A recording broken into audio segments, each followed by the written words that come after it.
Welcome everybody to our meeting for to celebrate Earth Day.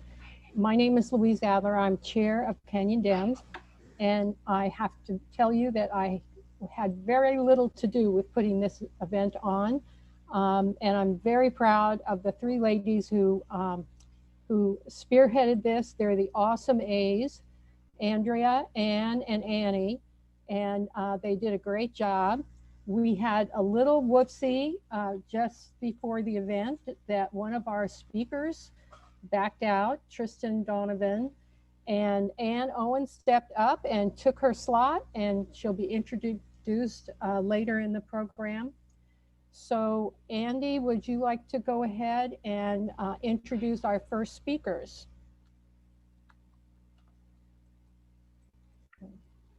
Oh, let me first, before you start, Andy, explain that we're using Zoom format, which you're all probably very familiar with now. But if you want to ask questions, please type the word question in the chat and then type your question. And then this, we'll have to make Andrea, they can read the chat and then respond to the questions at the end of their presentation. Okay. And here's the list of the speakers and the topics. Ian is going to be doing the Annie, I'll let you do this. You know Okay. it. Yeah. Thank you. Thank Andrea. you, Louise. I just have to tell you, it's been such a great pleasure to work with this team. We had so much fun. Did. It was really, yeah. And to work with our wonderful speakers, Ian and Vanessa and Ann. They are terrific. Our first speaker tonight is Craciun. You may remember her from a webinar we had about a month ago on community choice energy. I hope some of you saw that because Ian, as the policy advocate for the Climate Action Campaign, did a great job explaining CCE and answered a multitude of questions. However, tonight, Ian will be speaking to us about her grassroots organizing in Irvine and her team's ability to get the city of Irvine to adopt an organic landscaping policy free from toxic chemicals. Her story is amazing and inspiring. So Ian, my friend, you have the floor. Thank you, Andy. Such a pleasure to be with this wonderful group again. I see some familiar faces, so thanks to those who came back and those who are here for the first time. I know this is Earth Week, and some people might call me an environmental activist, but I'm actually more of a trying to limit human suffering activist. I started with pesticides, and as Andy said, I'm now focused primarily on climate and energy policy, but I volunteer on the board of Non-Toxic Communities. If you could bring up my first slide, which does great work on this issue. And I'd encourage you to use their free resources. Oh, let me just go back to my notes real quick. Hold on. Which I will have in my in a link at the end of my presentation. So as Andy requested, I'm going to talk you through sort of the series of unfortunate events that led me and several other people to work on the pesticide issue in Irvine and how we got the city of Irvine to adopt an organic landscaping policy and some interesting facts that you may not be aware of when it comes to pesticides and health and their regulation. So I'll start at the beginning.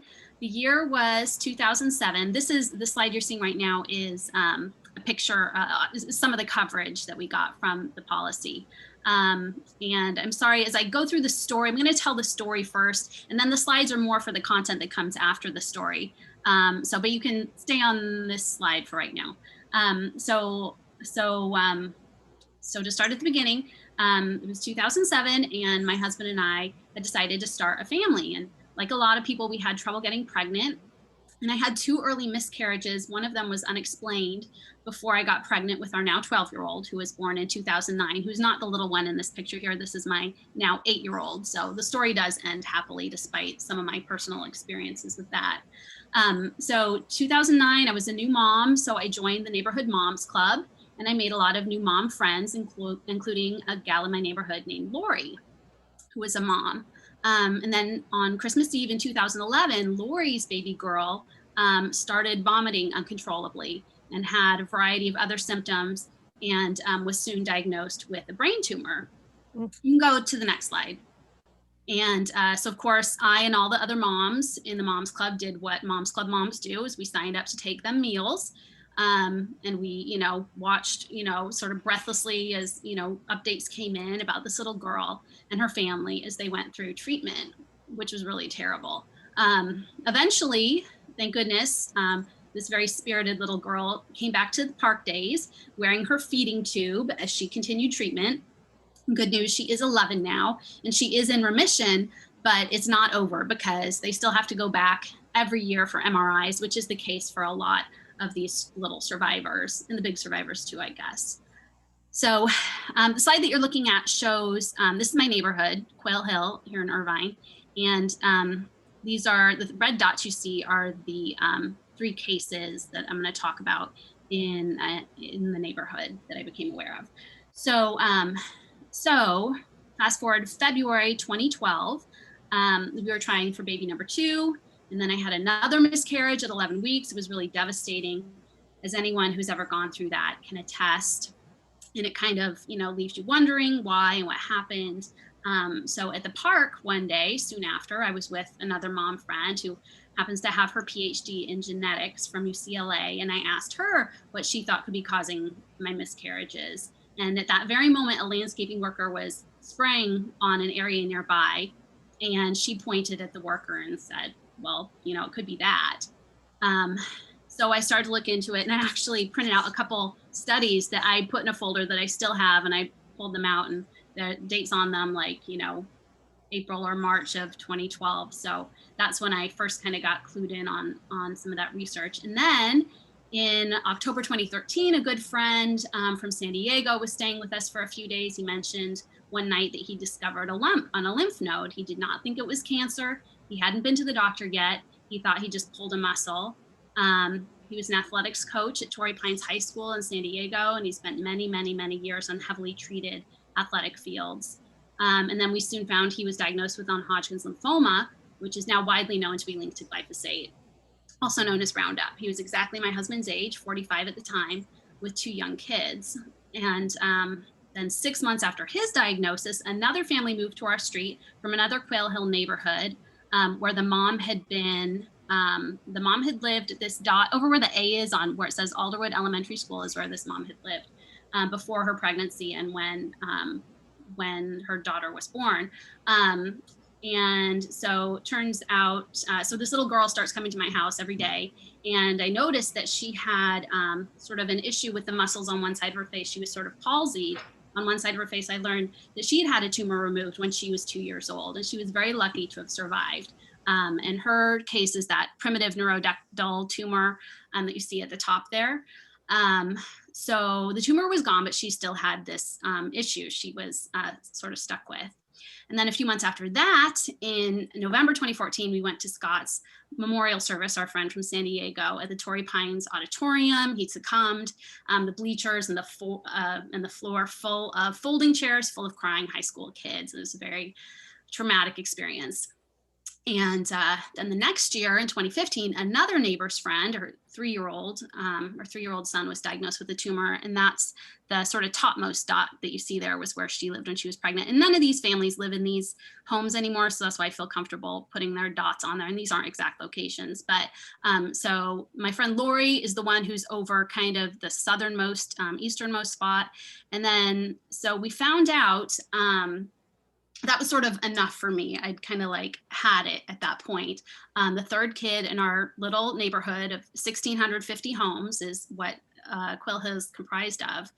And so we learned that 2 of the moms had lived in the same condo neighborhood, and that the HOA landscapers had been spraying the paved areas outside the condos around the AC units and right up to the doorsteps routinely with Roundup to keep weeds from growing in the cracks. And who knows what else they were using on the turf in nearby areas. So I started posting about pesticide on the research I was doing on Nextdoor, taking photos of the spraying and posting them whenever I could, and generally making a ruckus. And I got my sub HOA to stop spraying. And then Lori and I worked together and drummed up support and asked our master HOA to stop, which they did, partly because we had a doctor on the board who was very supportive, which was great. So soon after that, Lori heard through the PTA that another Irvine mom was working on getting the Irvine School District to stop spraying on campus. So we met up with a bunch of people, including Vanessa, who you're going to hear from in a little bit, at a Starbucks nearby, and then 5 parents who kept showing up and started to work on it, sort of became the founding board members of what became Non-Toxic Irvine. And in terms of best practices, I want to stress the importance of meeting frequently and being in a group that holds you accountable, which is very important. And I'm sure a lot of you know that already from work that you've done, but that was really critical for us. So we didn't have a formal structure, but we got a lot of people to show up at a school board meeting. And in spring of 2015, Iusd banned glyphosate on school campuses, which was great. But when we got back together in September, we found out that Iusd, oh, can you go to the next slide? Sorry. These are the rest of the cases that we found out about in Irvine at that time. So we felt like we were being stonewalled by the school district. They didn't want to do anything more than the glyphosate ban. So we decided, since we were kind of stuck with them, to work on the city, because in Irvine, so many city fields are right next to the school fields anyway, and that's where the parks are. So it just made sense from an exposure perspective. And we, as you know, Lori unfortunately was deep in this pediatric cancer community in Irvine, and so became aware of all these other cases. And so we were very motivated by all their various stories, and you can see some of them were terminal and in various phases of treatment at that time.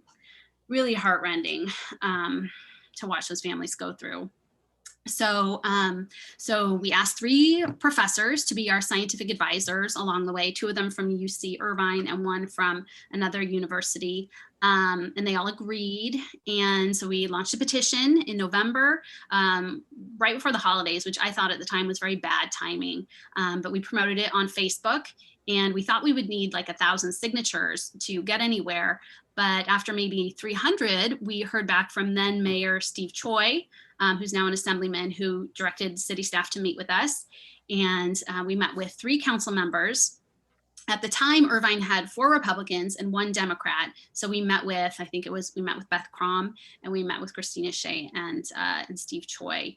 And then they referred us to the landscape superintendent, who was surprisingly supportive, but he said he would need direction from the city council to take any action. But when we met with Christina Shea, she shared that she was a cancer survivor, and she was really enthusiastic, which we were surprised by. She put it on the agenda for February 2016, and Irvine's pediatric cancer community showed up in force and spoke, which was very emotional. Some parents of kids who didn't survive, and 1 child themselves who had survived treatment. So it was a very emotional experience. And I think that was really a key part of the unanimous vote that we got for Irvine's now famous non-toxic policy. So since then, the whole city, including 570 acres of parks, have been managed without any conventional pesticides, including glyphosate and many other harmful and untested chemicals. So if you could go on to the next slide. Sorry, these kind of skip around a little bit, but this is our friend Scott, the story about his, after he passed. And then next slide. Next slide is, this is in early 2020, we got to go to Sacramento to get this award from the California EPA for the program. And this is me on the end. You can see I made an unfortunate choice to wear both of my name tags in this very strange way. But okay, so next slide, sort of to the issue of the problem that we have, which is really this invisible, tax subsidized, toxic threat to our community that causes a wide range of negative impacts. Am I over time already? I think I am. So I'm just going to zip through it. So next slide. There's a misperception that because pesticides are regulated that they must be safe. Next slide. This is not the case, and federal regulations and EPA registration does not indicate anything in terms of safety for a pesticide, because the EPA does not conduct independent testing, and the industry conducts and submits its own test results. Those test results are not peer reviewed or published, and many of the ingredients in the pesticides themselves are undisclosed. Ian, you're not out of time. Oh, good. Okay. You've got about 8 more minutes. Okay, thank you. Okay. Relax a little bit. Okay, so next slide.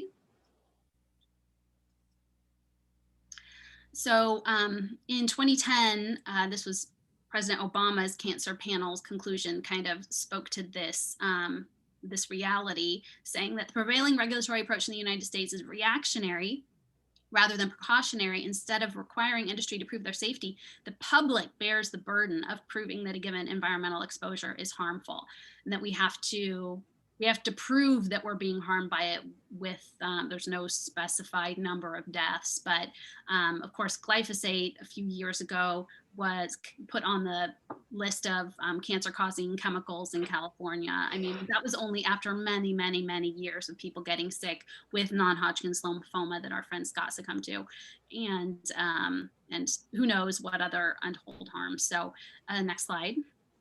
This shows the just the cancer incidence rate and the increases that we've seen since 1975 to 2012, related in large part to the next slide.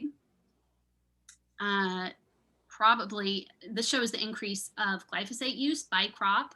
And this is just one pesticide. And of course, there are many more. And this is in the agricultural context. But and 80% of pesticides in the US are used for agricultural purposes.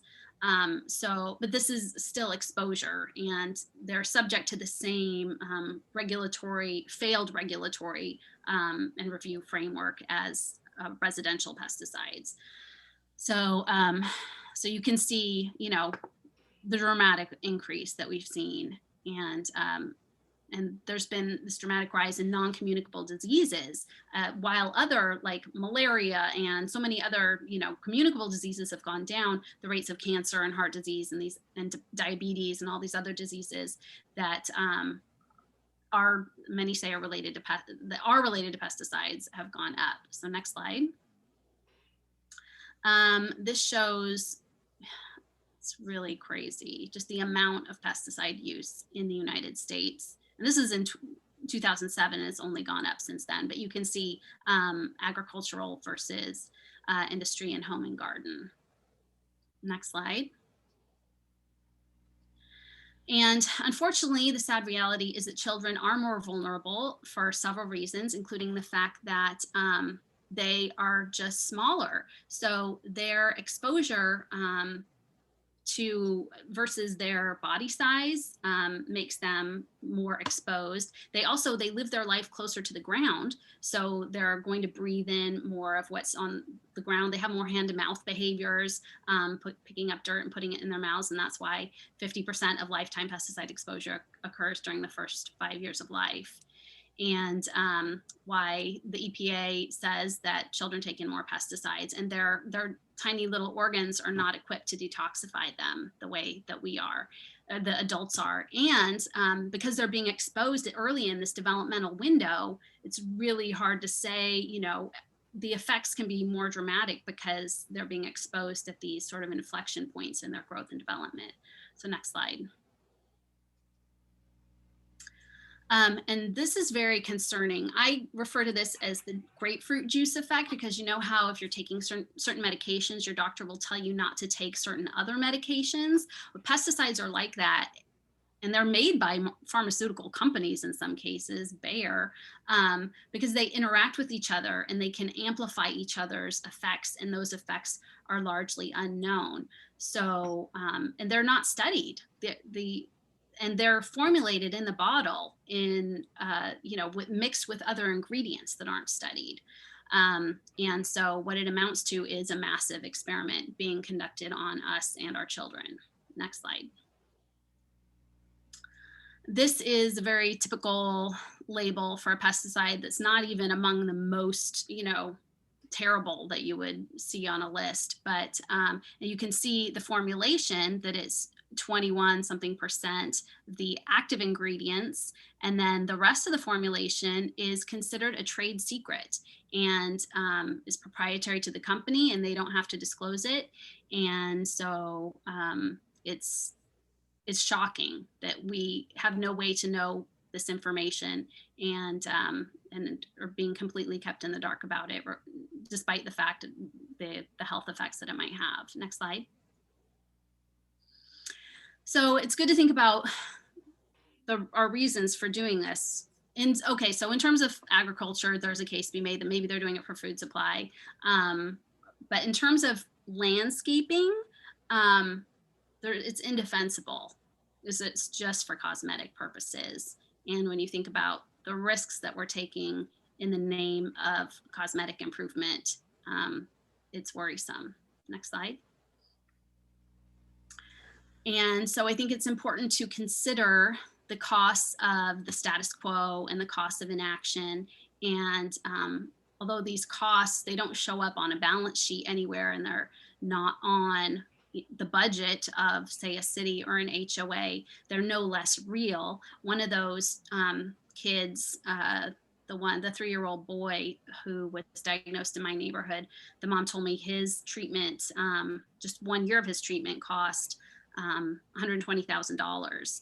And so those costs are very real, even if they never show up on, a budget. It makes me insane. Like any one of these things, the cost of inhalers, the cost of learning interventions for a kid who is born with learning defects, the cost obviously of chemotherapy, the cost of an insulin pump, the cost of fertility treatments, and then funeral expenses.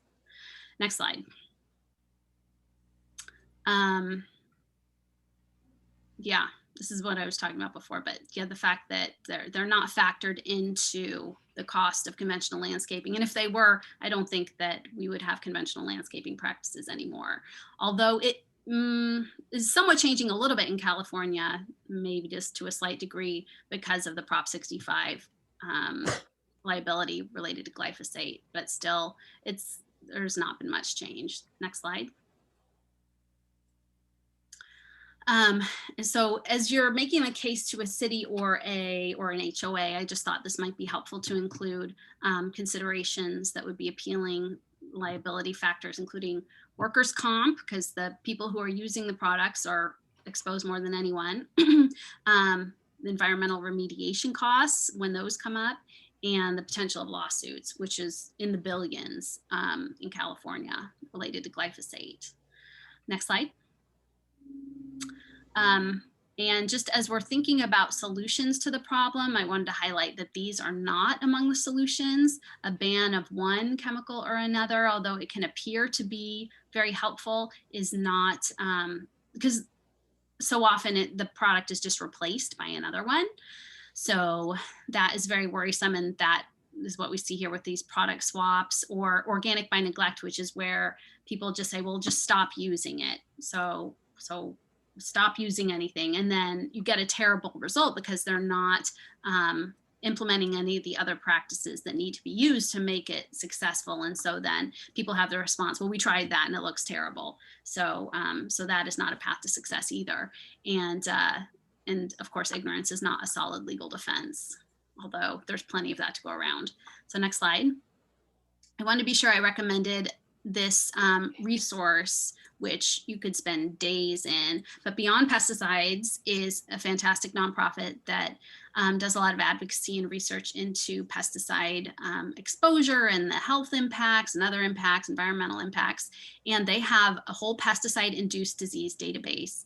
And for like virtually every disease you can think of, and all the different varieties of cancer practically. So if you were to try to print out, you clicked on cancer here and tried to print it out, it has like the abstract, which is the sort of the summary of the research, and then a link to it. There would be 83 pages of just cancer study abstracts, just the summaries. I figured this out way back when we were having these meetings, and I was like, oh, I want to print all these out and take them with me, and it was going to be so many pages, and it's just increased since then. The research has just you know, of course, continued to prove the harms. So it's really shocking. If, as I was looking into, you know, the particular forms of cancer that the kids in my neighborhood and the other Irvine kids had, and like, oh, I wonder about that, you know, PNET, what would the cause, you know, and sure enough, there are plenty of studies that show its link, and for most of the varieties. So I recommend that, and I can drop a link to it in the chat in case anyone has a hard time finding it. And finally, I think this might be my last slide. Oh yeah, so as you're looking to take next steps, Non-Toxic Communities does have a sample resolution ordinance, and that's important because a policy is what's going to protect you in the case of staff changes. Because if you get just a staffer to commit, okay, we won't do it anymore as soon as that person moves on or changes their mind, then you have to fight the fight all over again. So having an ordinance in place is really great. And recommended. So you can see the policy examples there. And I think that is my final slide. Wow. So that's that. And I'll pass it on to Vanessa and welcome your questions later. Are you going to do the questions each time? I'm looking through the chat right now. We probably have questions then after Vanessa's. We'll go to Vanessa next. Hi, thank you, everybody. Andy? Yeah. Andy, unmute yourself. Yeah, thank you. Okay, thank you, Ian. First of all, that was just wonderful, and I know that some of that had to be very hard to share, but thank you so much. Our next speaker is Vanessa Armstrong. Vanessa has been an advocate for the elimination of toxic chemicals in city landscape maintenance policies since 2012. Oh, I'm sorry, I got a little emotional with Ian's talk. Anyway, she played an important role in the adoption of the Organics First policy in Costa Mesa and consults with other local municipalities on organic land care transitions. Tonight, she will speak to us about the removal of synthetic pesticides and fertilizers from our city landscapes and replacing them with organic land care practices. Vanessa, take it away. Oh, thank you so much, Andy. It's so good to be here. I don't have any slides, so I apologize for that. So I'm just going to kind of give a brief overview, and then I'm going to post some resources in the chat, and obviously answer any questions that you may have. And I covered, you know, why it's important that, you know, why I do what I do. So I don't need to go into all that. But now I'm going to focus more on the solution as to what direction do we move to. So so I started out, you know, kind of just like I had no idea what was going on. And I just kind of, my questions kind of started with food. I live in Costa Mesa. I have 3 kids, and I just kind of I wasn't feeling well. And I just was kind of looking through my refrigerator. So I just started Googling and started looking at food and just organic. And I started learning about food, and it took me down the rabbit hole. And my husband, he would call me Goodwill Hunting, because I had a whiteboard in my bedroom, and I started putting together all the information. I was looking at the corporations and agriculture. And I kind of started just piecing everything together, and realized that, you know, oh my gosh, they're poisoning us, was kind of what, you know, my conclusion was. And I said, I have to do something. And I really wasn't really focused in on how it affected the environment as much as it affected human health. So I started looking for organic solutions for food locally, and had a hard time finding it. But I found, you know, it used to be, I don't think it's called South Coast Farms anymore, but down in San Juan Capistrano, and the Ecology Center is right there. And I said, oh, what's that? And so I kind of went over there and started walking around with my husband. And it was, you know, if any of you have ever been down there, you know, it's very solutions based, and it addresses all the different solutions of the 5 pillars of sustainability, which is food, wastewater, water, transportation, and shelter.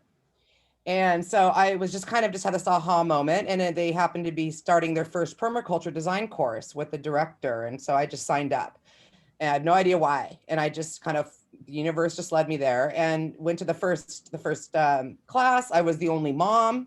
Everybody was either a professor or an old hippie, or, you know, people that knew about ecology. And I had no background. I have a degree in business. And so I just kind of went with it. And and I read Silent Spring by Rachel Carson. And I just really opened my eyes and just really started understanding that things are, you know, created in systems and that everything is connected. And so I went to my daughter's school one day and saw a sign that they were applying Roundup. And after reading Rachel Carson's Silent Spring, I was like, I don't think that's good. And so I started looking into it, and that's where it started. And I ended up in a meeting with the superintendent and the director of facilities. And the superintendent said, hey, can you work with the director of facilities? I had no idea what I was doing. No idea. I knew nothing about pesticides. I mean, I had no clue. I didn't know any of the stuff that I was talking about, how the EPA, how it's, you know, they don't do any testing. They don't test formulations. I didn't know any of that. And so I wrote a report that led me to, over the course of 2 years, writing a report. I joined the PTA. So I met and during that time met Ein and the members of Non-Toxic Irvine. And so I was able to get Newport Mesa to stop spraying pesticides, synthetic pesticides. They never did pass the policy, which speaks to the importance of passing a policy that Ein was saying, because once staff changes over, which I'm dealing with that right now. So the director of facilities at that time really took it and ran with it and, you know, had ownership of it, but a policy was never passed. So that was where I started. And then I started working with my city of Costa Mesa, and fast forward to 2016, was able to pass an organics first policy in Costa Mesa. Now, what had happened was during this time, and I was also working with the city of Newport Beach, where I still haven't gotten far with them, but still working on it. That what I was finding, even though, you know, I was aligning with all of these experts, I am not an organic land care expert. I am not a scientist. I'm not a soil scientist. I work with them. So what ended up happening was I met all the experts during this time, you know, meeting everybody from Beyond Pesticides and all the people that have been doing this for 40 years across the country. And I realized that there wasn't anybody that really understood how to transition. So you go to a city and you get the ear of a councilman, or you get the ear of, you know, maybe a staff member, and you're like, okay, you know, we want this stopped on our city. They're like, well, what do we do? And I was running into that a lot. And I was also finding that from the knowledge that I'd obtained from the Ecology Center, that even those that were saying that they were doing organic land management, it really wasn't. And so I decided I fell into a business. So now currently I have my own consulting business, Organic Landscape Solutions. And I have 2 contracts. I just got my second contract with Ladera Ranch and Rancho Mission Viejo. And I work directly with the organic, he is the organic land care expert for landscaping. So, you know, so it's important to point out, there is a difference between agriculture and landscaping. And, you know, there's obviously most of the focus is always on agriculture, and that certainly is way important, but this is more about landscaping. There really isn't anybody doing it for landscapes necessarily on a bigger scale, especially when you're talking about turf and sports fields where children are playing, where, you know, they're playing soccer, and, you know, they use very, very toxic stuff on turf.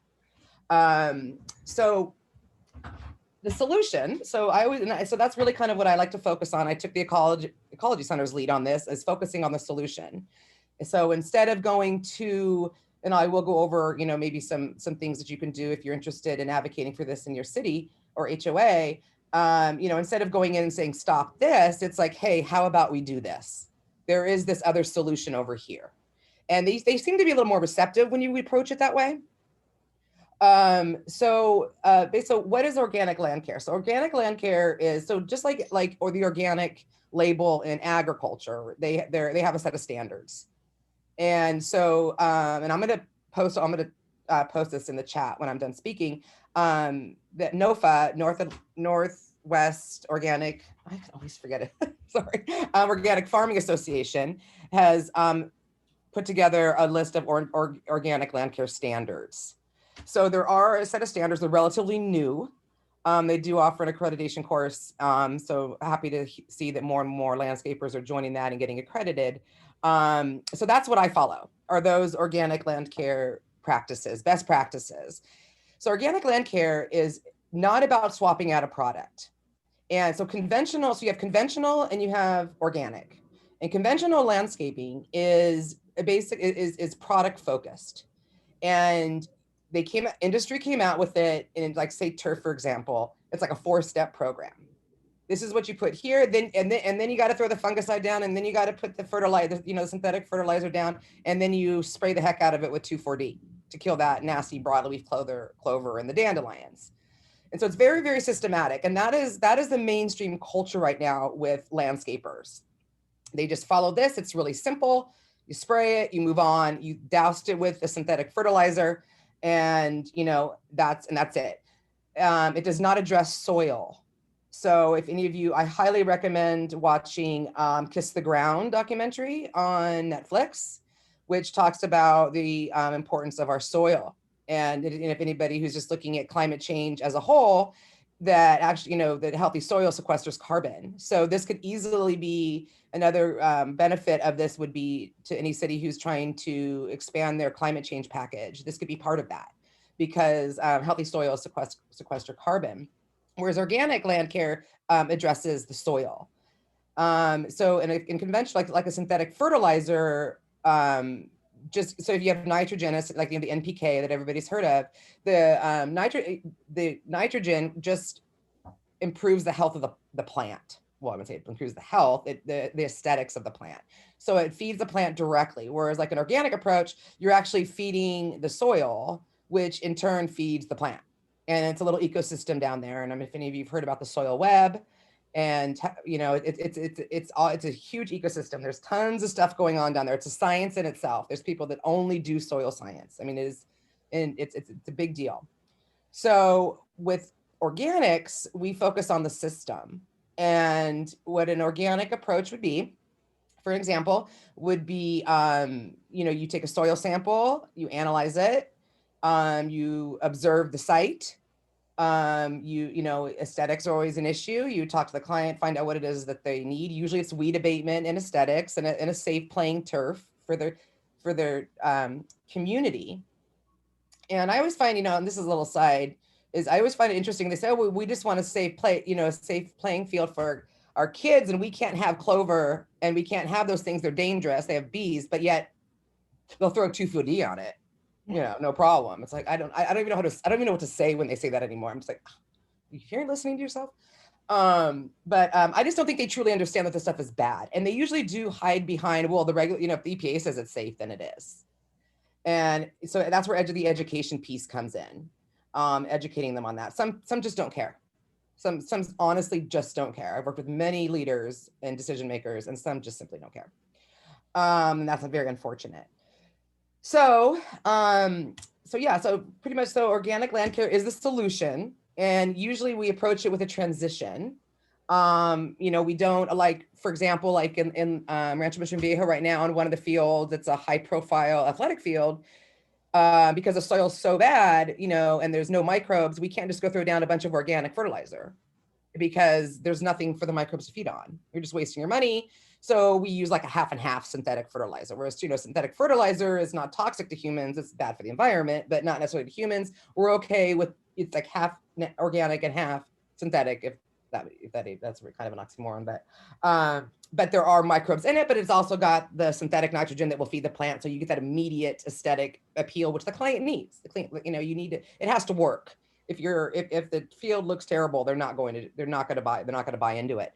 So, but that's usually just kind of the first step. However, we never recommend a synthetic pesticide ever. I mean, we never take it out of the toolbox. It's always there for an emergency situation. But like Ein said, for landscaping, it's just aesthetics. There's no emergency there. It's not, if you're dealing with rodents and those kinds of things, that's a different story. And there's certainly, other, a protocol to follow for that. So, so let me see follow my notes here. So basically we come in and we work with the client, and we identify their needs. And we usually, by the time I come in, because it's usually the advocates that have done their work. So like all the stuff that's Ein's talking about, like that's advocacy. So that as an advocate, that's the kind of information and education that you will want to be giving to these decision makers. And I'm going to post a link in the chat that is for Organic Land Care Project that Ein was on our team, and we developed this specifically for this reason. It addresses landscaping specifically, and it talks to decision makers, contractors, like it encompasses everything and all the information in one place. So I will post that if anybody's interested in advocating. This is a great resource. As far as policy goes, Costa Mesa and what I did is actually an example of what not to do. It's, I had a council member that took it, and he was a Republican, championed it, and we got the policy passed. But the problem was we didn't have the buy-in from staff. I mean, we did. They're great guys, but there wasn't like I was saying, it's important to have these accountability meetings, to have a team that meet monthly and to address things. And that never really got going. And I do take definitely some blame for that, but I had some family stuff going on. I think there was a part of me that just figured, oh, you passed the policy, you guys are getting paid, let's go. But unfortunately, that's just not the case. And then with Newport Mesa, we never passed the policy. They stopped spraying, and now they have a new director. And I just got their new pesticide list. So, and there's some of the stuff is back on there. It doesn't mean they're spraying it, but it's there. So it's very important that however you approach it, it doesn't have to be a policy first. It could be a pilot project. It just depends on who you're dealing with. Some people will just jump right in. Like Irvine was just phenomenal. They just had a great team, and their staff is just took it and ran with it. Like they were engaged and they were doing it. They were seeking the advice. They were looking for experts. They actually did it. That's a very unique case. Very, very unique. Where they have policy and staff was excited about it. That does not happen. Usually it's one or the other. So it can be approached from both ways. You don't have to run to pass policy. And I caution you to do that because, like I said, you could pass policy and then it just sits there and nobody's really following it. However, it does bring awareness. And in Costa Mesa's case, they certainly do not spray 2,4-D anymore. They're not using, they're using a derivative of glyphosate, which I need, and COVID happened. I was in the process of getting them to the next step, and then COVID happened. So I need to rally it up and readdress it. So and get them back on track. So, but again, you don't have to have policy to get staff engaged and to have them just start the process. And it could be very simple steps. You could go all the way to, okay, you're ready. And then like you would bring me in, like somebody like me, it's a consultant that works with an expert that can bring a proposal and do a consulting contract for a couple of years. Vanessa, we have just a couple more minutes. Okay. All right. I'll wrap it up. I'm almost done. So some other things you could do if you want to find out what what's being done in your city, you can request pesticide use reports. Those are the best way to find out. We'll post how to do that. You would either send a public records request to the city has records, or they also have to report to the OC Ag Commission. So you can put a public request there. And then trying to think if there's anything, I guess that's pretty much it. It's a very, very broad overview. I will go ahead and post some resources in the chat if you want to learn more about organic land care. Non-toxic communities is an excellent resource as well. Beyond pesticides has a lot of information. And I'm here to support anybody. If anybody needs any help, I'll put my email address and phone number in the chat as well. Thank you so much for your time. Thank you so much, Vanessa. It was really interesting information. Okay, now we're going to hear from Ann Owens, and it's really a fun opportunity to introduce her because we never get to do that formally. She's always working, and this is just a rare occasion. So I'm going to take advantage of it, and I want to introduce Ann. And and most of you know this already, she's the Membership and Community Outreach Chair for the Canyon Dems. She taught at She taught history at Serrano Intermediate for over 20 years, and she considers herself a lifelong learner. I think that's certainly evident. We certainly see her, that enthusiasm and curiosity with her that she exhibits constantly.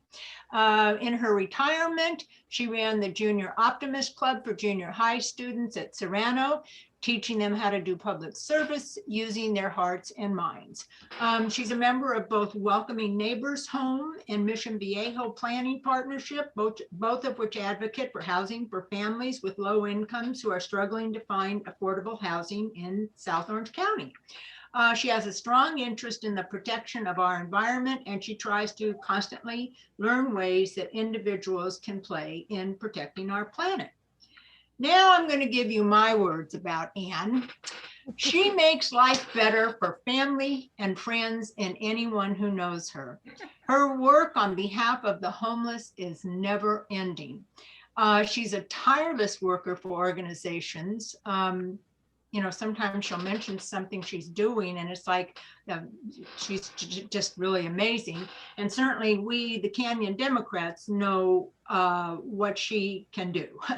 Her contributions to the club over the years have been absolutely invaluable. She and Andy were named Volunteers of the Year last year. And I think part of that might have been the efforts in the pop-up booths that they had for several months out in Mission Viejo. They earned about $15,000 for the club, which made a lot of contributions to candidates, texting, and other types of outreach possible, because those things cost money. And thanks to Ann's efforts and Andy's, we were able to reap the benefits of that. I think the first time out was the hottest day of the year, the hottest day of the year. And they were Over 100. Over 100. And it was 112, I think. And I know because my air conditioning was out, and they worked for the whole day. I mean, out in that heat, just absolutely amazing. Ann just told me that she was named Volunteer of the Year, but she didn't ever get a free brunch, and she's waiting for that. And she'll probably be waiting a long time. We get a lot of new members, certainly because of Ann's outreach. And, she's really a huge reason that the Canyon Democrats are such a highly esteemed Democratic club throughout the county. I want to tell you a few words that you will never hear come out of Ann's mouth. She doesn't know these words. I quit. I give up. That's not in my wheelhouse. Well, that's just too much to ask. I can't do it. It's too difficult. Why doesn't somebody else do this job? It can't be done. Now, I'll tell you, you hear any of those words come out of her mouth, I'll give you $50 because it ain't happening. And the words you'll never hear spoken by Canyon Democrats members who know her is, someone else could have done the job better. Well, Ann's nice, but she's such a slacker. Well, why can't Ann just roll up her sleeves and get the job done? She's a space cadet. She has no organizational skills. So those are the things you will never, ever hear spoken about Ann. And with that, we get to hear from our own Ann Owens about recycling. Thank you very much. I don't know what to say. I'm speechless. Well, I do know what to say. I want to thank Ian and Vanessa because they are truly masters of their information that they were passing on tonight, which I cannot say. I am not a master of this information, but I did feel I could step in to the void that we had and talk a little bit about plastics and recycling because it really means a lot to me. And there's only so many buckets you can carry. And if I had a third arm, I think plastic pollution would be my third bucket because I just think it's truly destroying our planet. So I'm just going to start out for a minute with just a kind of a brief overview of how we got to the spot. And I was listening to Ian and Vanessa. There was this link that I saw between all these three topics, and that was big business creates this issue, creates this problem, and then it's left for the little guy, you and me, to solve it and clean it up. And nobody ever asks the big business to clean it up. And so I think that's a big, link between our three talks, because when I was little, and we're all here kind of a similar age, I mean, I never saw a recycling can in my neighborhood, and we never, had to worry about things that we could throw away. And that's because right after World War II is kind of when this whole plastics and recyclable thing started. And, you had paper plates, and you had plastic cups, and you had plastic silverware, and you could put it in your boat, and you can go to the beach with it, and you could go on a picnic with it. And you didn't have to worry about it breaking, and you didn't have to worry about taking it home and washing it. You could just throw it away. And it was all about convincing people that this was going to make life so much more pleasant and easier for them. And as this went on, people began to kind of ask, well, is this really quite so good that we're throwing all this stuff away? Well, Coca-Cola, Dixie, and some other big companies came in and said, oh, it's fine, because we are creating an anti-littering program. And we're going to make recyclable bins. And you can just put everything in there, we'll recycle it, so you won't have any guilt feelings at all. So the whole issue is marketing, how to make people feel comfortable about buying all these things, throwing them away, and not have a guilty conscience about it. And they also created this, recycling program where on the bottom of your bottles, you had these cute little arrows with numbers in the middle. And all those things told you exactly what you could recycle and how to recycle it and everything. And this was all really kind of a man-made myth that was created basically by big oil. So those numbers actually don't tell you so much about recycling as it just really tells you what type of plastic is in that particular item. And not all plastics are by far the same. Some can be recycled, some cannot. And you're going to find out tonight some of the things that can't. So there was, we got to the point, I watched an NPR documentary this week when I found out I was doing this, that's called Is Recycling Worth It Anymore? And you can Google it and watch it on YouTube, and it's real short. And they said the average consumer uses 1,000 tons of recyclables in a lifetime. That is one heck of a lot of stuff. And it was so much stuff that we had to eventually figure out what to do with it. And China said, we will buy it. So we began shipping it all to China. And they began to process all our dirty plastic. And then we sent it to Malaysia, and we sent it to other Southeast Asian countries. Well, it got so bad that they even realized it was polluting their countries. And so a few years ago, they started refusing to buy this from us anymore. So where's all this stuff now? It's stacked in warehouses, it's stacked on barges that are literally floating around the oceans, stacked in landfills. It's stacked places trying to find a home. So as I said, now we have this huge problem that's developed over the past, 50, 60 years. And it's all come on our shoulders to try to figure out what to do about it. And nobody ever mentions, well, maybe the people that created this problem in the first place we should be asked about what to do about it. So now we all have our own little individual bins that our company, waste company, drops off at our house. And there's a little bottle and a can and a sneaker on mine, so you know what you're supposed to be able to put in there. But it's really not clear what you can put in there. And so we've got a few slides to show you that are going to tell us what are some of the things that is actually okay to put in that recycling bin, because it's just as important to know what not to put in the recycling bin as it is to know what to put in it. Because the basic thing is, with recycling, it needs to be clean, it needs to be dry, and it needs to be able to be reprocessed in some way. Basically, to make recyclable work, you've got to have a company that is out there willing to use this item and make something out of it. And that is one huge piece of this issue that doesn't exist, because there's just not companies out there that this is a viable thing for them to do. So our first slide, let's go on to the next one. Okay, plastic bags and wraps. So, you know, you got the shrink wrap, you have all these bags from the grocery store, you have your little bottles of soap with the non-bacterial soap everybody has by their sinks. All those things should not be recycled because this is a kind of plastic that basically cannot be made into other products because of the type of plastic it is. Sometimes there are stores that will take plastic bags back, but on the whole, this, what I call more of a flexible, thinner type of plastic, you do not want to put in your recycling bag.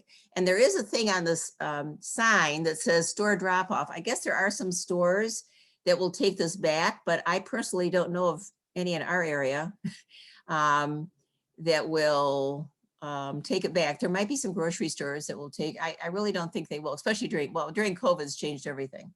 So I really don't think there's any local stores that will take those back. Okay, moving on. Next is bag recyclable. So this is a bag full of cans. All those cans are recyclable. But if you put them, oh, Target does, Barbara Schulman says, if you put all your, those cans and you put them in a big plastic bag, then they do not want them, because then they've got to cut that bag apart. It makes more work for the recycling company and it ends up in the landfill anyway. So basically it's almost better to put it in a paper bag. If you put it in a paper bag, then you can, at least it's an open top, and even if they fall out, it's not the hassle, because you figure all these recycling places are a big conveyor belt, and you want to keep that conveyor belt going, and there's people there sorting, and you don't want things that are like in a tight container like this that slows them down. Okay, next item. Things that tangle. So we don't want things that tangle up, that are durable and stringy, that can get into a knot, because they're called, that's what they're called tanglers. Things like electric cords, headphones, garden hoses, chains, wires, Christmas lights. All those things you should not put in your recycling can. There are some places like Best Buy and Staples that will take back some kind of like your electric cables and connectors. So if you want to recycle those things, you could contact like a store similar to that to see if they would accept recycling of like a computer cords, things of that sort. Okay, next one. Okay, hazardous materials. So I think everybody's aware of this one. Basically, anything that will cause a fire, anything that could explode, things like paint, all those things that Iana that we're talking about, all the sprays you use in your yard, most of those things they do not want in your recycling. Now they claim that if the container is empty, it's okay just to put it in your regular garbage. I just don't even feel good about doing that, to be honest with you. I usually end up taking my cans, even if they're empty, to the hazardous recycling place, and they've always taken them from me because I just don't want them in a landfill somewhere. Batteries are the same thing. You don't want batteries, obviously, because that's something that, especially lithium batteries, we don't want anything that can cause a fire. And so lithium batteries would be in that list. Here's a new one, diapers. Now, I guess people do put their dirty diapers in the recycling, which obviously is going to be a cause for contamination of other things in your recycling bin. However, also clean diapers shouldn't even be put in there, because there's a lot of materials that are made with layers of products. You might have like some nylon in there, you might have some cotton. There's different layers that put that material together. And so when you've got a product that's there with layers, they don't know where to send it to. So it ends up in the landfill anyway. So we don't want to put diapers in there. And then we have electronics. And I think our local town, at least Lake Forest, is very good about doing several electronic recycling places a year. There's going to be one in May that we're going to put up on the screen when this is over, and you can bring all your electronics, there too. So this is just something you need to take it to a special place, a hazardous waste place, versus putting it in your because there's what was called electronic streaming. There's a different area where all these electronics go and are taken apart, et cetera, for things like that. Okay, well, this is food. Hopefully nobody is putting their food in their recycling, because again, we want to keep it clean, and we want to keep, because I usually, even if I have a glass jar, I'll always put it in and just wash it with my dishes and wash it out, be sure it's clean before I put it in, and be sure also dry before I put it in my recycling can. Because you don't want things necessarily wet and soggy either, because they're just going to be tossed instead of using them. Okay. All right. If anybody has done this, we decided we're going to kick you out of the Zoom. Now, if anybody has tried to recycle a propane tank, it is not a good idea. But you can usually take it back to the place where you got it. And I imagine, if you got it at I don't know, Home Depot, if you got it at one of the gas stations that, service those, I would think there are some places out there that you could probably contact to see if they would take it back to fill it for somebody else, but not a safe idea to put in your recycling bin. This is one that I think a lot of people probably do and don't realize they shouldn't. Any kind of bags that are flexible. So if you can take a bag and you can like scrunch it up into a ball, like your potato chip bag, your candy wrappers, your granola bar wrappers, those little food pouches that all the applesauce and stuff comes in for babies, all that kind of soft stuff should not go, because it's what we call multi-layered again. There's that word again. It's multi-layered, and a lot of times those things will have some kind of a metallic lining on them, and that is definitely something that cannot be recycled. So all that particular type of paper good should not be put in your recycling bin. This is on this list. I don't know so much that it's not able to be recycled, but it's something you should probably call your waste company about to see if they can. I think I would, first of all, just call a daycare center and see if they wanted a good slide. Because these are larger plastic items, and it's not that the plastic isn't good to be recycled, it's just because they're really bulky. So it's suggested you call your waste management company and say, I've got a kid slide, and it's, maybe it's all cracked and it's really not usable. They'll probably tell you, they will probably tell you, to be honest, to rent one of those big bins, that you can put bigger things in that they could pick up, because most of these things wouldn't fit into your recyclable can. At least it wouldn't fit in mine, I don't think. All righty. Textiles. That's interesting because there is a sneaker on my recycling bin, but clothing, textiles aren't supposed to be put in your recycling bin. I used to do a recycling thing when I had my service club at Serrano Intermediate, and I found out H&M, the clothing store over in the Spectrum, will take recycled clothing. In other words, let's say you've got something, there's a big stain on the front, or the moths have gotten into it, or there's a ripped with a big hole. They will take those, but I don't think you want to do what I did, which is like bring like about 30 bags that my kids collected of old, basically worn out clothing, and bring it into them, because I thought the guy was going to faint when I was dragging all this stuff into a store. And he informed me there was a policy of just accepting one bag at a time. So he was nice and took it. but that is a source. The H&M is a good source, because then they basically give it to people that take that and recycle it into new types of cloth to be used. So it's not something, it's not going to end up in a landfill somewhere. And here's one too. I think a lot of people don't know about: hangers. Now, it's not so much that the plastic metal can't be used. It's the fact, again, that of their shape, and then they can get caught on that conveyor belt. And then they got to stop the conveyor belt. Somebody's got to climb up there and pull it out. So you might go to your dry cleaner and ask them if, they will recycle them and take them back.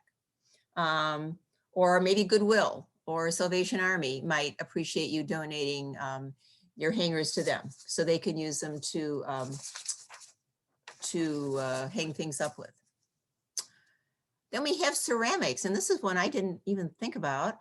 Not to recycle ceramics. So ceramics is basically just a type of material that, lost my notes here, hang on. Basically doesn't recycle well. It's not like regular glasses. And so it's best not to, it's just best to find another home for it. If it's still in one piece and usable, I would say take it to your Goodwill or someplace like that. We have wood. Sometimes you get like little popsicle sticks. Sometimes you get crates of things, but wood is not something that is normally recyclable.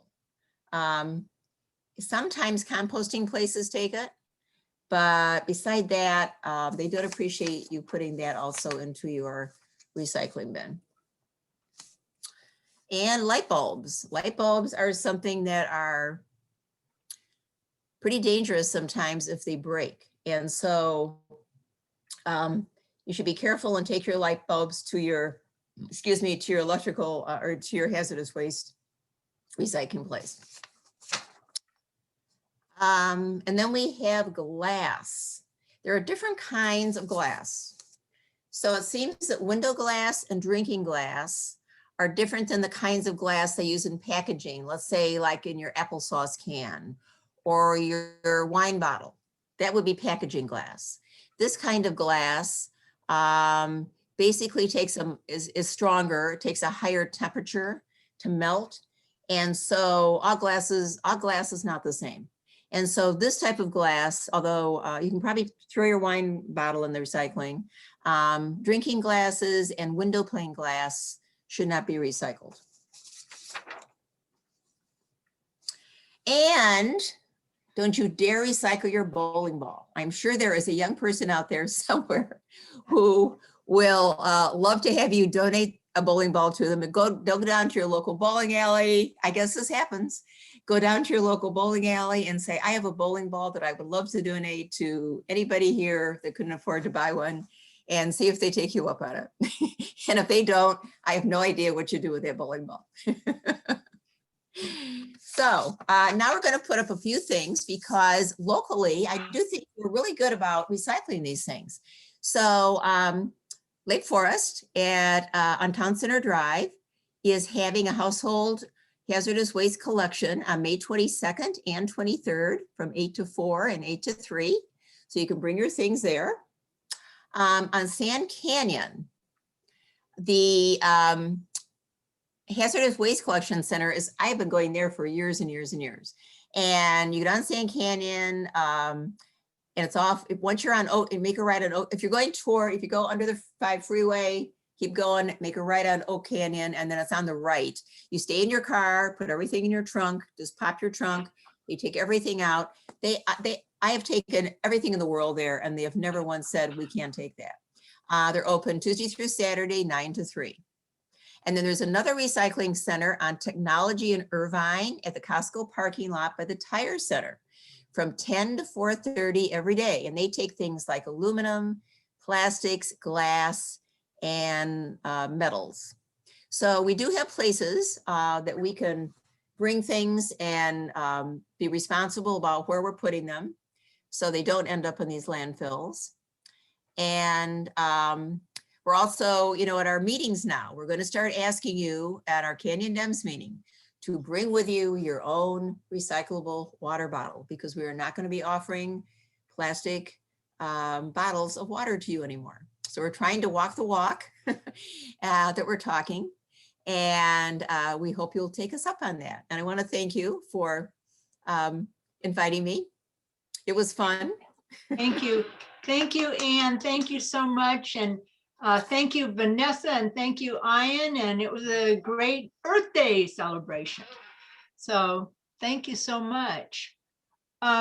Louise, anybody who wants to stick around is more than welcome. We had a few questions if the speakers. Oh, I'm so sorry. No, it's okay. One question that we had was for Ian. The name of the, and this might be difficult to talk about, but the name of your friend who passed away from Torrey Pines, can you please give his full name? One of the people wants to use his story to petition their own city council. Yes, so his name is Scott Chodorow, Chodorow, but you know, and he had non-Hodgkin's lymphoma, but it's not as if his family are anti-pesticide advocates or anything. I mean, they're pretty conventional people. So if it's not like, I don't know. So you could certainly tell his story. And he did, you know, he was a coach and he always played sports, and he spent so many years of his life on these fields. And so, but there was no research saying, oh, it's because Scott was on those fields. You know what I mean? But absolutely. But there is research showing that like golf course managers and folks like that do have higher rates of those diseases. And so you might be better off going to that Beyond Pesticides, pesticide-induced disease database that I shared, and look at non-Hodgkin's lymphoma, and there will be occupational related studies that'll stand up a little bit better probably to scrutiny. So honestly, I never even, because you know how people are, like our family eats all organic, but you can't tell somebody who wants to eat conventional everything that's not the problems with it. You know, they get all upset. So they're a conventional family. And so I didn't want to go there with his wife. And, you know, obviously, yeah, I'm not going to, it's too much. So anyway, but yeah. So I just want to offer that context. Well, we appreciate you sharing the story. It was very moving.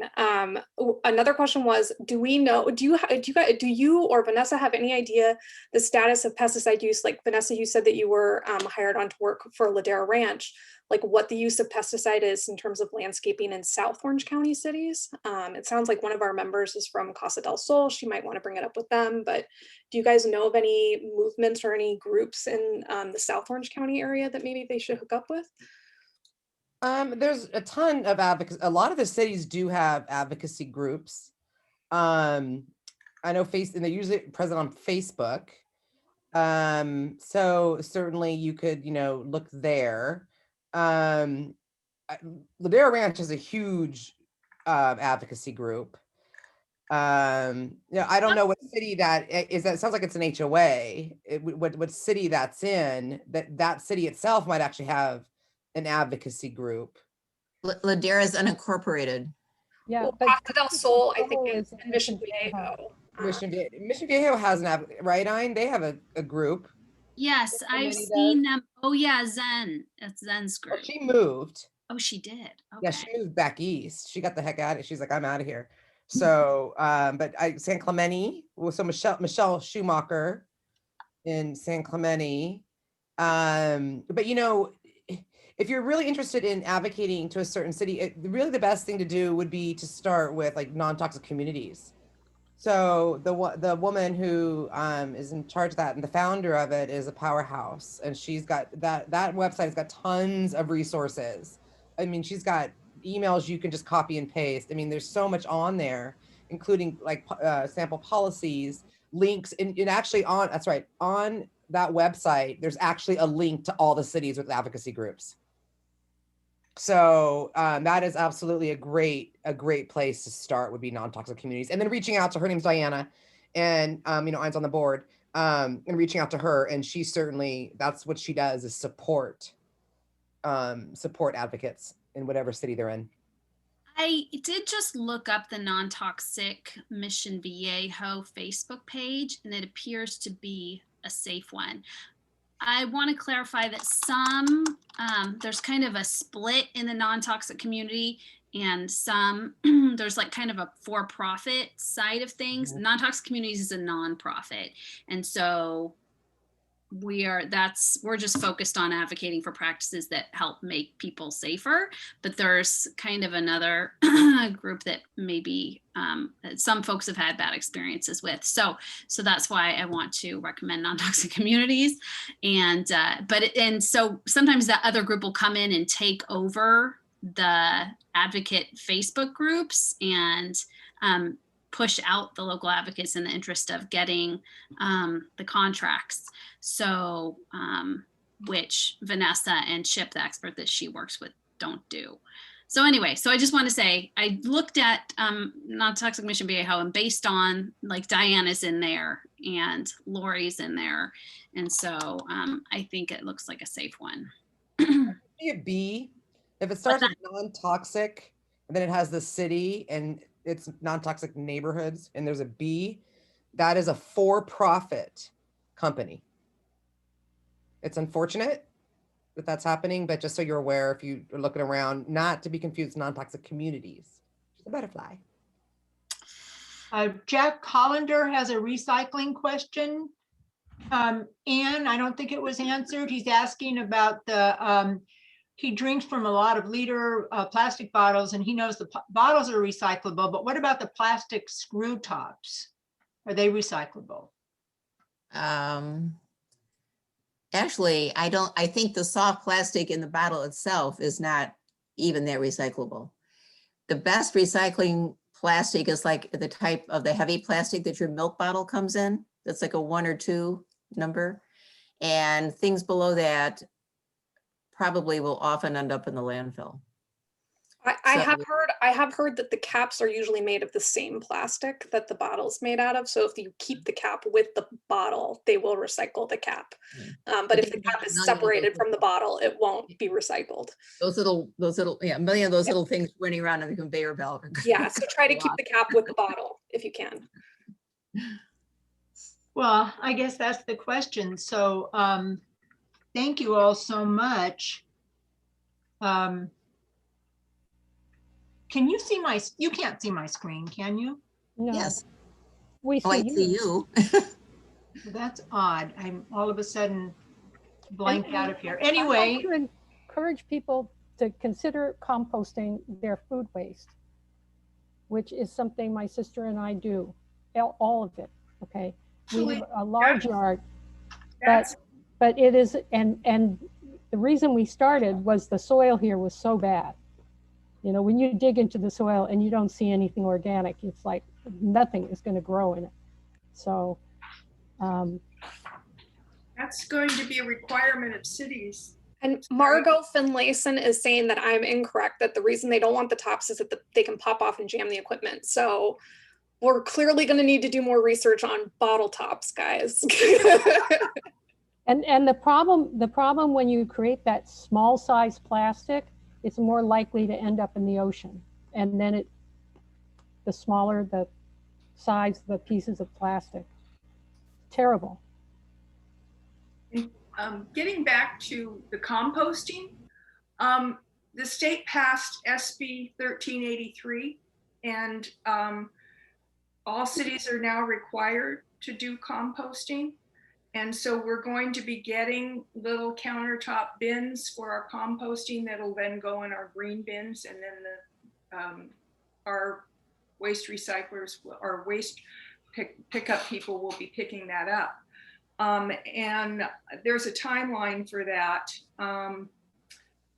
The ordinance is adopted in 2022. That's what Lake Forest is doing. And then we educate the public and we educate any violators from 22 to 2024. And then we have to be in full compliance by January 1st, 2024. And I'm pretty sure that's for all cities in California. This is a California law. So composting is happening right now In my backyard, in your backyard, but my backyard. right. But we're all going to be doing it. We'll all be getting bins. Yeah, we're all going to be doing it. I think we're going in the right direction here. It's baby steps, but we're going in the right direction. Of course, there is the problem that when you have to run a truck up to pick up